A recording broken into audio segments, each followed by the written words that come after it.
The armor that chose a human. The war moon drifted in silence above the mining world of Clyra 9, a place of dust storms and broken machines where no one expected miracles. For centuries, the relics of the fallen empires had been buried in its craters, and scavengers came and went, chasing rumors of forgotten power. Among them worked Jax Rahman, a human salvage tech who fixed things others called dead. He was not special at first glance, just another worker with tired eyes and a stubborn heart. But when he uncovered the Starborn armor, everything changed. The armor rested in a cracked vault made of glass rock and strange metal that hummed softly under his touch. Others had tried to move it, aliens from the Keth guilds and miners from half the sector, but it refused them all. Its plates turned cold or grew heavier, until even the strongest machines could not lift it. Jax approached it with no plan, just curiosity. He brushed away the dust and whispered to himself the way he always did when working. "Come on, don't give up on me yet." The words were simple, but the vault answered. The armor stirred like a sleeper waking from a long dream. Light spread through the seams of the plates, wrapping around Jax's hands, then his chest. The air crackled with heat and the whole vault shook. The armor fused to him piece by piece, fitting itself to his form, as if it had been waiting for his touch alone. Panic swept through the nearby dig team, and alien overseers ran for cover, shouting warnings in a dozen tongues. The mining colony alarms screamed, and above them, orbiting Keth patrols turned their sensors toward the vault. Inside the armor, Jax saw visions of stars arranged in patterns he could not name. A map hung in his mind, glowing like a heartbeat. Voices of old pilots echoed through his skull. Not words exactly, but memory impressions, courage, discipline, faith in something beyond survival. When the light faded, he stood tall, encased in the armor of legend, and every watcher knew no alien could have done what he just did. The Starborn armor had chosen a human. The Keth commander arrived first, a tall, scaled creature in mirror glass armor that pulsed like liquid mercury. He demanded Jax surrender the relic to the guild, saying humans were too unstable to guard such power.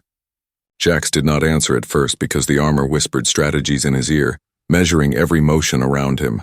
When the commander raised a weapon, Jax reacted without thinking.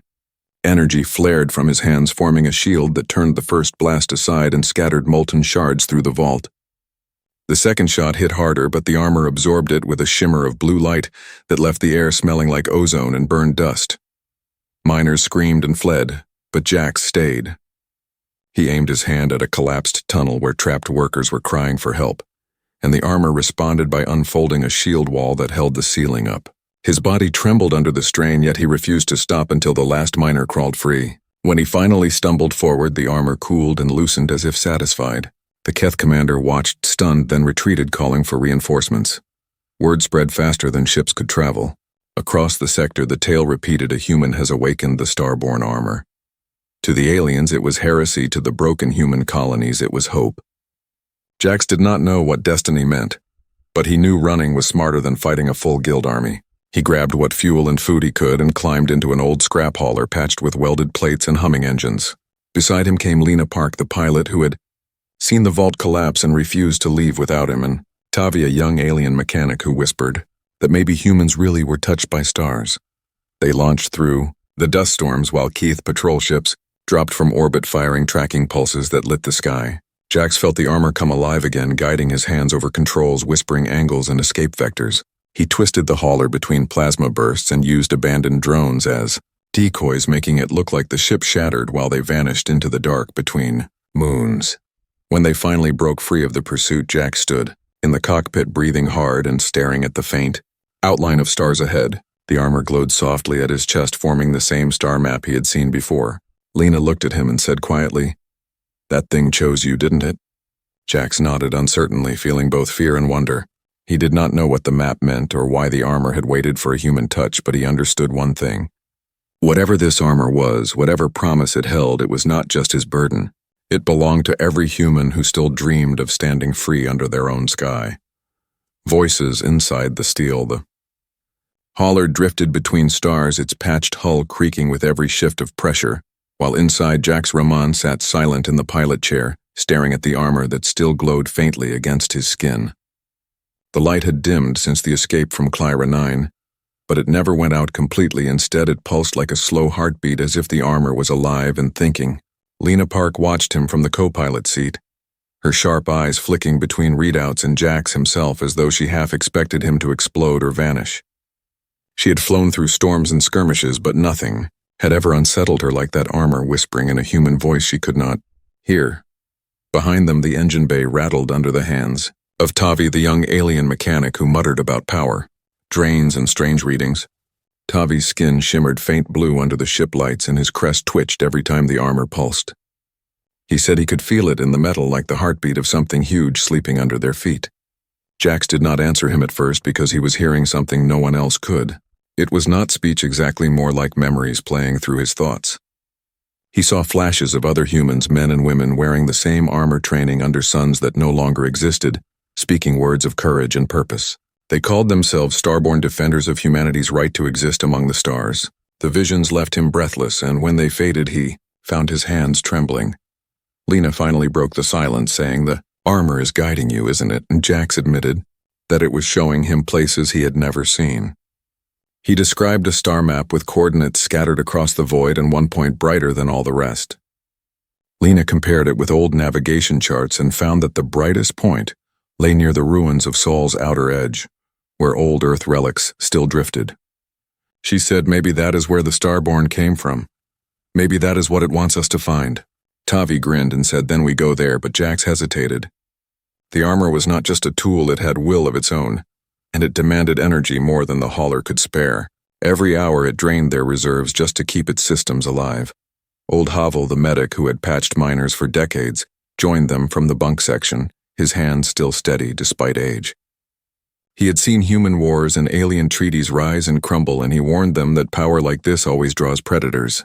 He told them stories of the Keth Empire, who hunted any species that threatened their control, calling themselves bringers of order. The Keth had feared humans not for numbers, but for unpredictability. They calculated everything, and humans never fit their math. Havel said, "If the Keth know you wear that armor, they will follow until the ends of the stars." Jax listened and nodded because deep down he already knew it. The armor itself carried traces of fear, not its own, but the fear it inspired in others. Days later, as they approached the edge of the Proxima Drift, the hauler was stopped by a blockade. Fleet-flying pirate colors, though everyone knew those. Pirates worked for Keth credits. Their leader appeared on comm, a scarred alien in gold armor, who demanded Jax surrender the relic or be vaporized.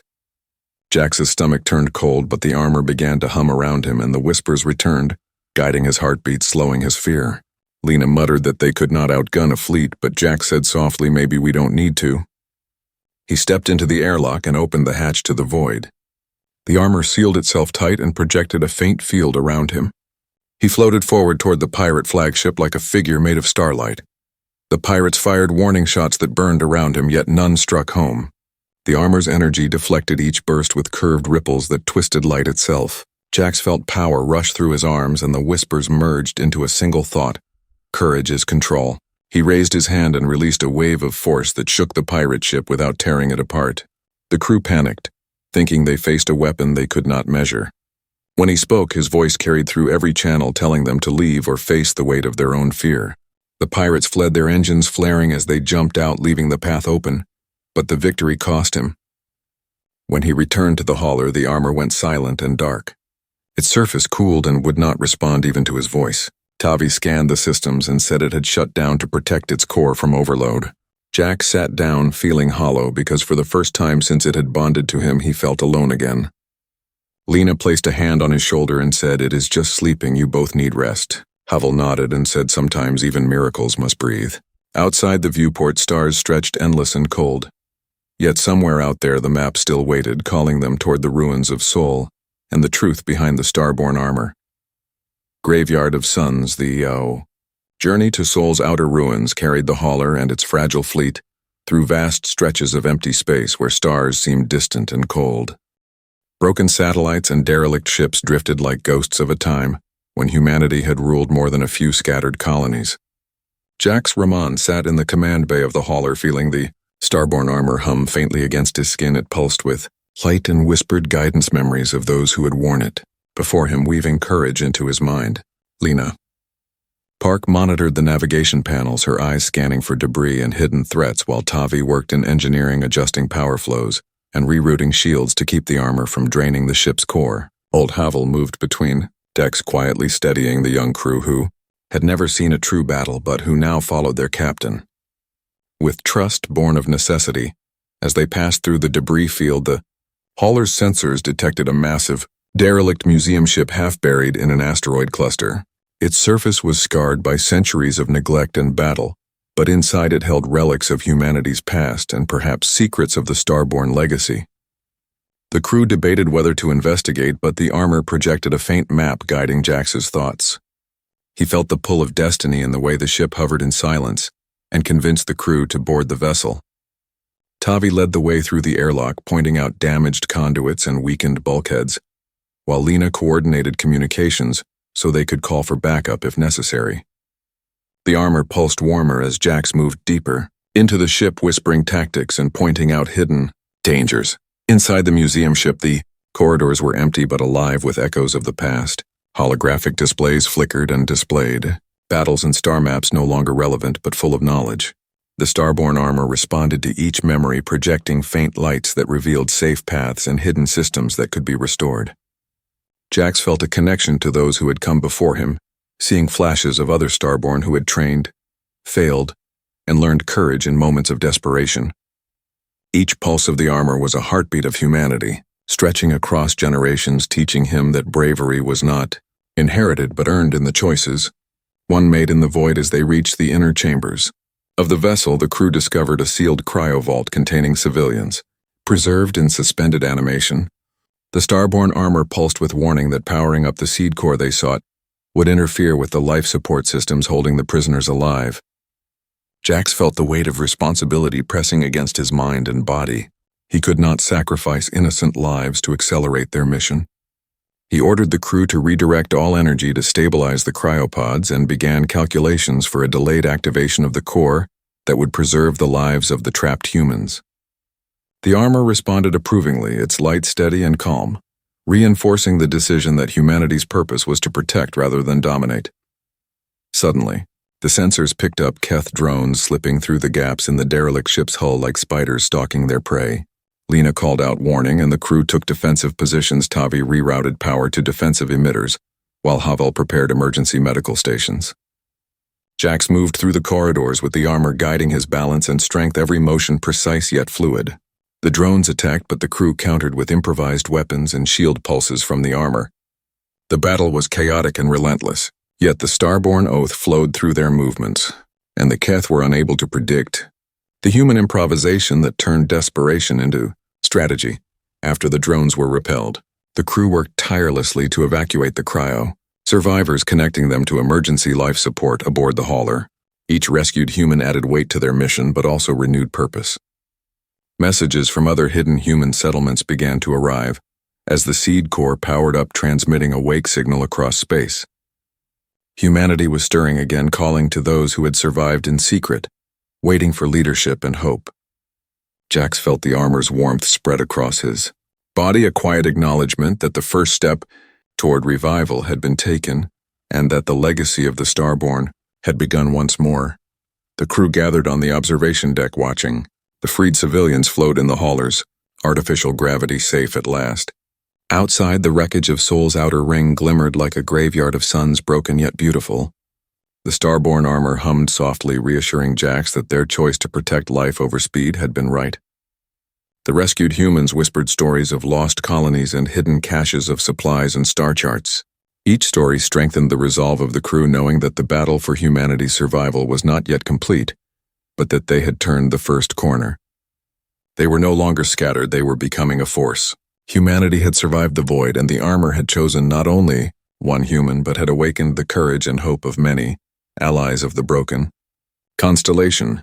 The wreckage of the Sol frontier glimmered like shattered glass. Across the darkness, and the hauler carrying Jax Rahman and his companions drifted into the field of debris surrounded by ghosts of old wars. It was here that the armor began to hum again after long silence, its light blooming softly, as if greeting a familiar home. The ship's sensors picked up faint human signals flickering between ruined satellites and derelict freighters. They were not alone.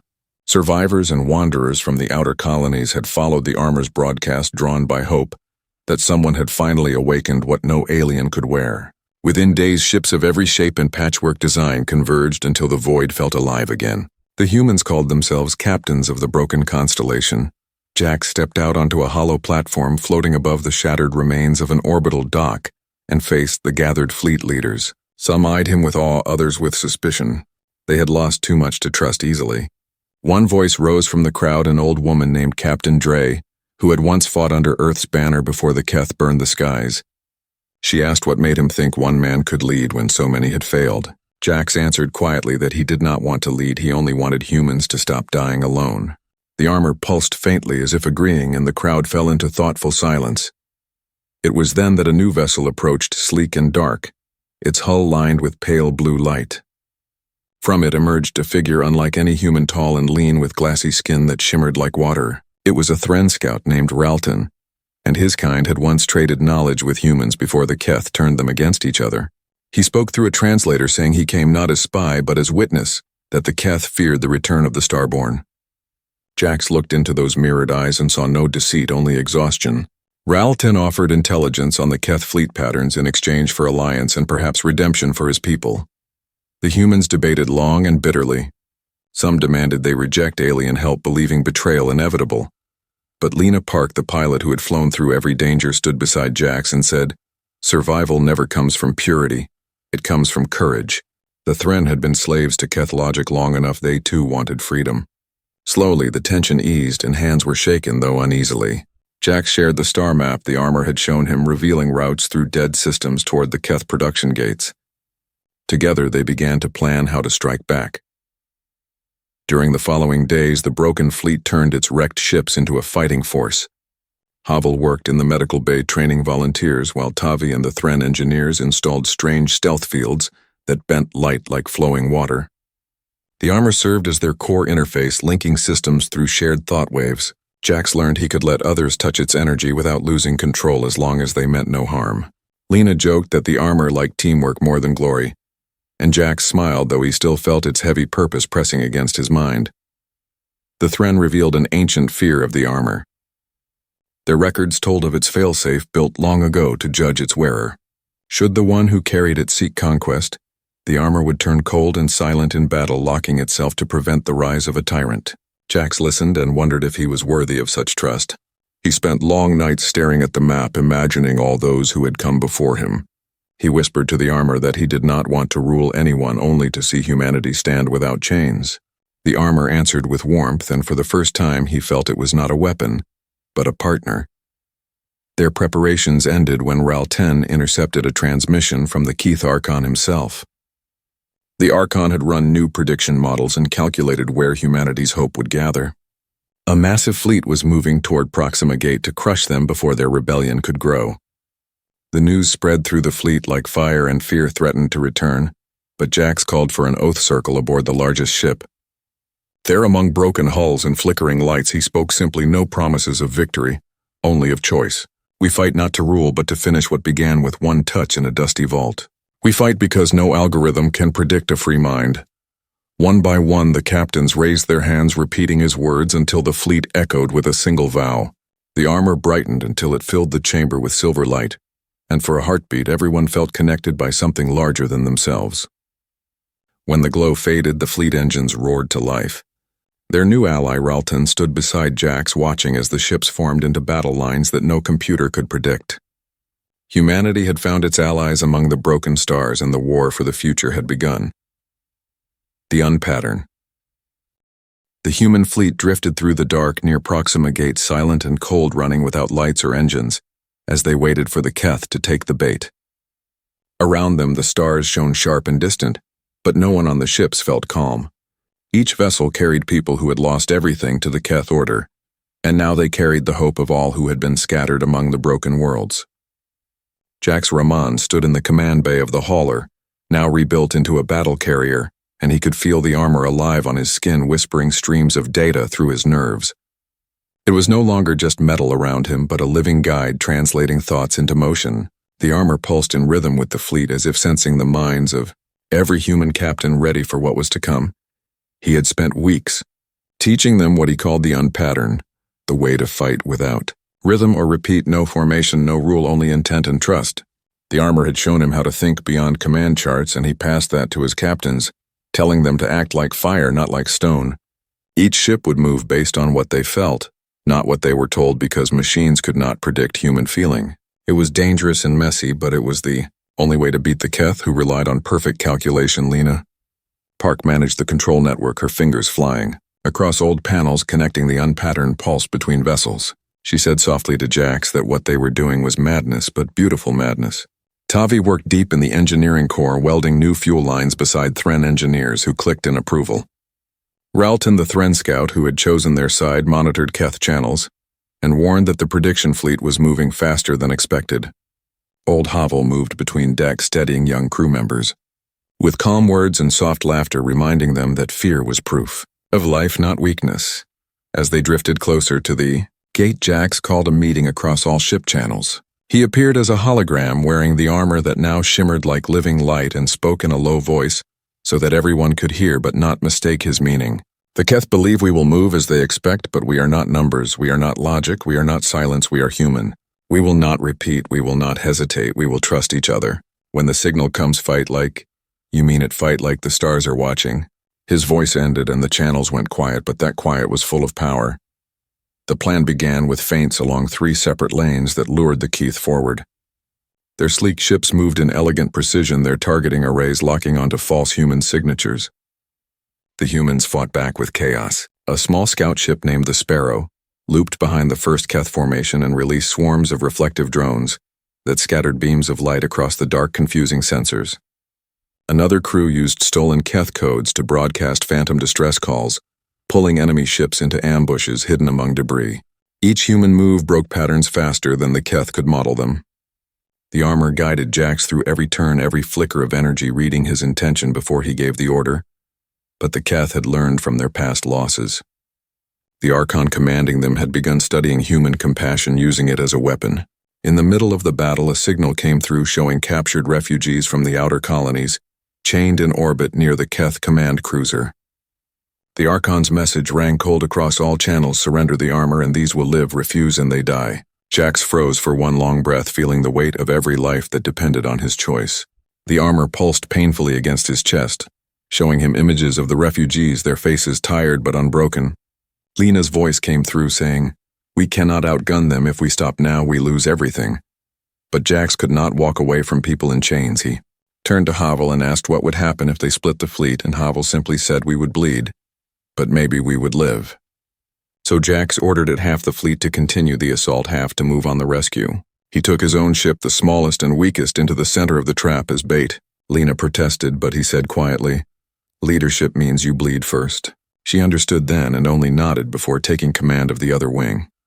The Keth fleet focused on Jax's hauler, believing they had cornered him. Missiles streaked through the void and explosions bloomed like silent storms. Jax guided the armor through every impact, holding the ship together by force of will.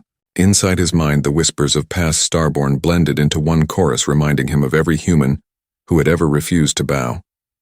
At the same time, Lena led the rescue strike, using the unpattern to outmaneuver the Keth escorts. Her ships danced through crossfire, weaving light and metal in unpredictable waves until they reached the prison ring. They fired grappling bolts and cut through the cages, freeing hundreds of captives who floated toward safety. As Havel's med teams pulled them aboard, when the Archon realized what was happening, he unleashed his flagship's full fury. The hauler's shields shattered and alarms screamed through the decks, but Jax stood unmoving. He reached deep into the armor's core, feeling heat build inside him until it felt like his blood was fire. He released all that energy in one pulse that burst from the armor like a supernova wave washing over the enemy fleet. It did not destroy them, but it blinded their sensors and froze their models for precious seconds. That was enough time for the humans to vanish into jump space, their mission, half victory, half wound. Afterward, the fleet regrouped in the shadow of a brown dwarf star where light barely touched their hulls. The refugees joined the crew, telling stories of other hidden human enclaves still alive across distant systems. The fleet was battered and short on supplies, yet no one spoke of defeat. Jax stood on the observation deck, staring at the armor, which now glowed faint red, as if tired but proud. Lena came to stand beside him and said, "We are still here," and he answered quietly, "Yes, but they will come again." She smiled and said, "Then we will surprise them again, because they still do not understand us." The armor flickered and projected a faint Image of the Proxima Gate now crawling with Keth. Reinforcements and a message appeared, not in words. But in feeling, be ready, they will predict your next move, but they will never predict your heart. Jax nodded to no one and whispered to himself, we fight to finish, not to rule. And the stars beyond the window seemed to pulse in answer as the fleet prepared for whatever came next. Night of the Starborn Oath. Fleet drifted in darkness near Proxima Gate, silent and tense, engines off to hide from the Keth eyes scanning for movement. Every human captain waited for the signal to strike, but none dared breathe louder than the hum of their own ship. Jax Rahman stood on the bridge of his hauler, feeling the armor pulse against his skin, the whispers inside telling him how close danger was and how fragile their advantage had become. Outside the viewport, the stars were cold and distant, but inside each ship the crew held their own heartbeat steady and shared in a silent oath. The armor had taught them to fight beyond order, beyond pattern, to act with intention as one living organism. Keth had already set their trap, weaving mines crafted from stolen human minds into a lattice that hung between the gate and the debris fields. Each mine pulsed with false readings meant to draw attention and destroy curiosity. Jack stared at the display and felt a weight in his chest heavier than the armor itself. To pass through meant threading between living danger, not knowing what moved by instinct and what by program. He turned to Lena Park and said, we move as one, and she nodded, understanding that her hands would guide some ships while letting captains act freely with the unpattern. Tavi was at engineering, preparing decoys and emergency thrust vectors, while Havel moved among the crews, comforting young pilots who had never seen such horror and saying fear proves life is still worth fighting for. As the signal came, Jax and his hauler led the way through the mines, moving slowly, at first reading the pulses like a language no one else could understand. The armor flared softly, giving him guidance but warning that each second he delayed, the Keth could adjust their predictions. Tavi piloted a small decoy shuttle alongside the hauler, moving into the first cluster of mines to trigger the sensors and record safe paths. The shuttle shuddered under each false explosion, and then ejected just in time as a mine detonated behind, leaving them shaken but alive. Jax felt every pulse of energy from the mine choir like a chorus of warning in the armor, and whispered it would not break them quiet.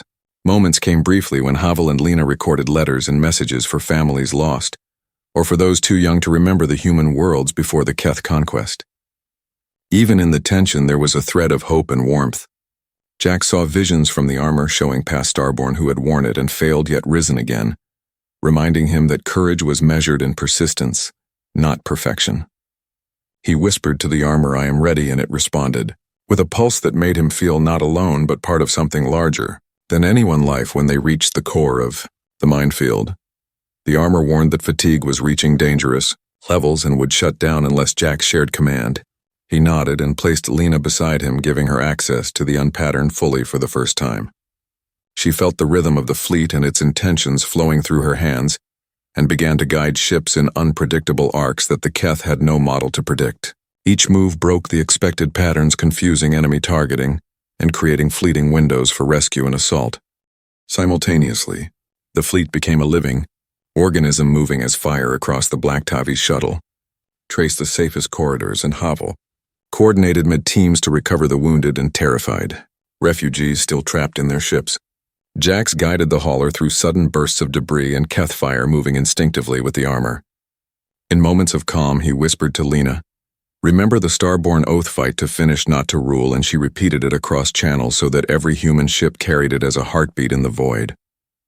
The Keth flagship appeared like a dark blade ready to strike, but the fleet moved with intent too fast and too unpredictable to be caught in a single pattern. The end of the night, the fleet had passed the deadliest part of the minefield, reaching shadow near a brown dwarf star where they could regroup. Captives had been freed, the decoys had drawn away the most dangerous mines, and the armor pulsed faintly in approval, but Jax knew the war was far from over. He looked across the observation deck at Lena, Havel, and Tavi, and felt something deeper than exhaustion, a quiet certainty that humans could survive any calculation, any trap. The fleet was battered but alive. The Starborn Oath had carried them through the night, and for the first time he felt that they had become something more than scattered survivors. They were a pulse in the darkness, a spark no algorithm could extinguish, and a promise that the fight to finish was theirs alone. The gate. We claim the Void trembled with quiet menace as the human fleet approached Proxima Gate engines humming low to mask their presence. Stars reflected off battered hulls and flickered across broken panels, showing the scars of battles already fought. Jax Rahman stood on the bridge of his hauler, feeling the armor thrumming against his skin. It pulsed with light like a heartbeat and whispered strategy and courage and trust all at once. The Archon's prediction fleet waited just beyond the gate, massive and precise, their sensors tuned to catch the first human move. But the humans were not numbers, they were intent. They were chaos, and no algorithm could capture their will. Lena Park guided the fleet along a crooked path, weaving between the shadows of asteroid debris and the soft gravity wells of abandoned satellites. Each captain moved independently but in unison, following the rhythm of the unpattern which flowed like blood through the fleet. Tavi and the Thren engineers monitored every pulse of energy from the Keith fleet, analyzing gaps and openings invisible to standard targeting arrays. Havel moved quietly among medbays and control rooms, encouraging the young and calming the afraid, whispering that courage is not absence of fear, but the choice to act in spite of it. The first strike came without warning. Human engines flared as decoy runs lit the void in bursts of reflected light, and Keth targeting arrays went haywire. Fighters emerged from the shadows, darting through the gaps created by the unpattern, twisting unpredictably while boarding pods attached to the gate ring silently. Jax felt the armor tighten around him, guiding his body as he moved to the airlock, preparing to lead the boarding action personally. Every breath was measured, every heartbeat synchronized with the fleet. The Archon's flagship loomed massive like a blade against the darkness, but its calculations failed to account for human improvisation and intention. Inside the gate ring, the battle unfolded like living metal. Boarding teams clashed with Keth Marines in zero gravity, twisting and spinning, while fighters carved arcs of fire outside. Jax moved through the chaos with the armor responding instinctively to every strike, guiding his hands, his balance, his mind. He faced the Archon's champion, a figure tall and armored with eyes cold and unyielding. They circled in the ring of light and metal, exchanging blows that tested both strength and will. The champion underestimated the unpredictability of a human mind, fused with Starborn guidance, and faltered under the weight of Jax's intent outside the ring. The fleet executed feints and reversals simultaneously, confusing sensors and prediction models. Lena took command mid-volley, using the unpattern to direct ships with fluid grace, moving as a single organism, with the humans around her. Tavi triggered sudden pulses that masked fleet positions, and Havel coordinated medics to sweep in and pull survivors free. Every movement was uncharted and impossible to predict, yet precise in its effect. The Keth flagship, seeing its models fail, initiated a collapse chain meant to erase all routes to Sol, unless Jax surrendered the armor. Jax paused and looked down at the armor, feeling its warmth and weight. He whispered the Starborn oath: fight to finish, not to rule.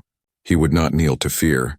Lena and the Thren pilots worked together to stabilize the gate using the Seed Corps' borrowed power, while the fleet moved as one. Jax pushed forward in the duel with the champion, exploiting a split-second miscalculation. The helm cracked under his strike, and the Archon's flagship hesitated, committing its forces too early. The humans seized the moment, executing maneuvers that shattered the crescent formation of the prediction fleet. As the dust of battle settled, the Keth retreated, their fleet broken and confused, unable to recalibrate fast enough to anticipate human chaos. Boarding teams disengaged and survivors floated free of the wreckage. The minefield lay quiet, and the ghost of captured mines had been released. The Starborn armor glowed softly around Jax, and for the first time seemed to dim, not in exhaustion but in acknowledgement that its purpose had been fulfilled. For now, Jax removed the helm, standing in the observation deck over a liberated station. Dawn from a distant sun spilled light over battered hulls and repaired corridors, showing scars of combat, but also signs of life and hope. Ships answered signals from hidden human habitats across the void, each one carrying messages of survival and courage. Lena stood beside him and said softly, "We did not just survive, we became something more," and Jax nodded, feeling a quiet pride deeper than any victory. The armor rested dormant now, but its glow remained in their hearts, a symbol that humanity had claimed what no alien could wear, and that the spark of Starborn courage would never be extinguished. The fleet cheered in subdued celebration, knowing the war was far from over, but their hope was restored.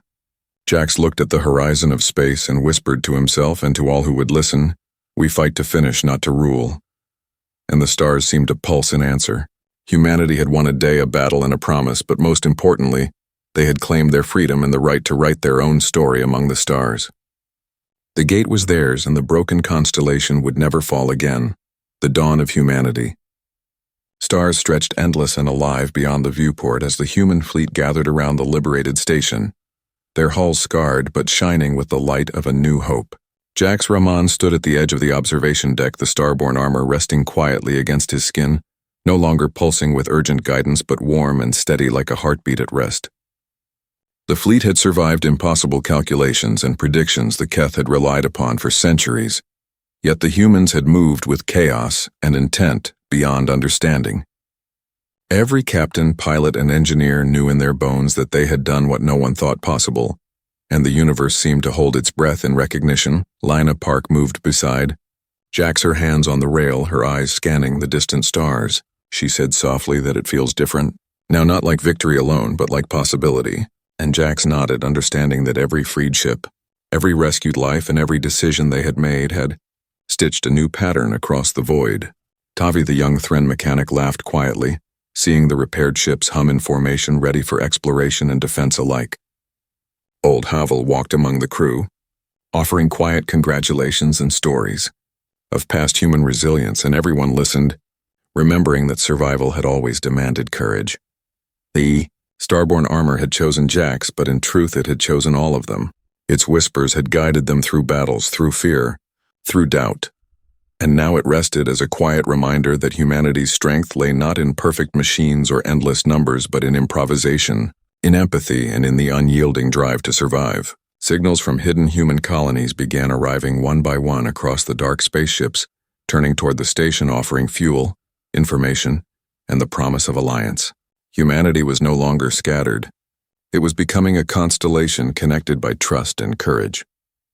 Jax looked down at the station below and thought of the people who had once cowered under Keth rule or fled alone into the void. They were coming back now with stories and skills and a desire to rebuild. He knew the war was not yet over, but the tides had turned. The Keth would not predict the heart of humanity. The Starborn oath had carried them through and would continue to guide them. He felt the warmth of the armor and whispered aloud that they fight to finish, not to rule, and it was answered by a ripple of light through the fleet, as if every ship understood and agreed. The station's lights shone brighter in response to the arriving vessels, and a soft hum of engines filled the void as humans began organizing for exploration, defense, and reclamation. Jack saw young cadets training with scavenged weapons, engineers collaborating with Thren allies, and medics tending to those who had endured unimaginable hardship. The fleet was alive not just as machines and metal, but as a living testament to the Starborn legacy, every heart beating in rhythm with intention, courage, and hope. Jack stepped onto a balcony exposed to the stars. The first time since the armor had chosen him that. He felt the cold void brush against his skin. He breathed deeply and thought of the people who had fallen, of those who had survived, and of the infinite possibilities still ahead. The armor lay silent but present, a quiet companion resting in trust. Around him the fleet's ships formed a protective ring, and the station glimmered in the distant light like a beacon calling humans back to themselves. Back to freedom. He turned to Lina and said softly that this is only the beginning, and she smiled, understanding exactly what he meant. Humanity would rebuild, explore, and fight again if necessary, but they would do it on their own terms. The Starborn armor had awakened the courage in one human, and it had awakened the hope of a scattered species. The universe had been reminded that humans were unpredictable, resilient, and unstoppable. And as the dawn of distant stars cast its light across the fleet, across the station, and across the gathered humans ready to reclaim their place among the constellations, Jax felt peace and determination at once. They had fought, they had survived, and they would rise together. The end.